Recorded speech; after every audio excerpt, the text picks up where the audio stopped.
how do I actually generate that? Well, in this repo and in another example repo I'll talk about in a sec, we have a file called KDF.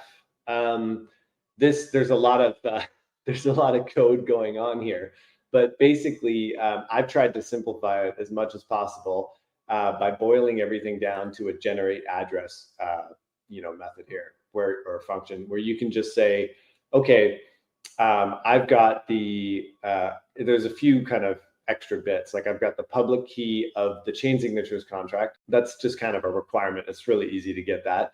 I've got the account ID of the near account I'm calling from. So that was the account ID we saw before, the near account ID. I've got the path, and then you just tell it which chain you want. So you just say, I want an Ethereum address.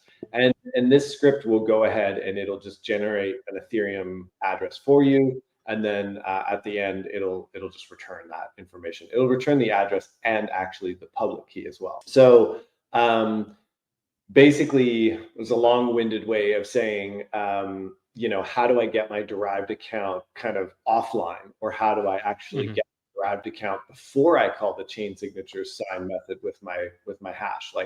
And the reason you'd want to do that is you'd want to fund that Derived account, or you'd want to know which Derived account is going to actually be called on to execute that final sign transaction.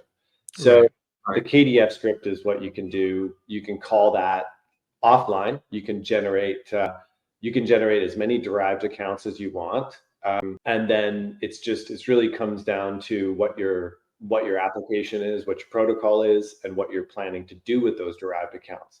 So so the KDF script is basically just like a deterministic way to generate these Derived accounts.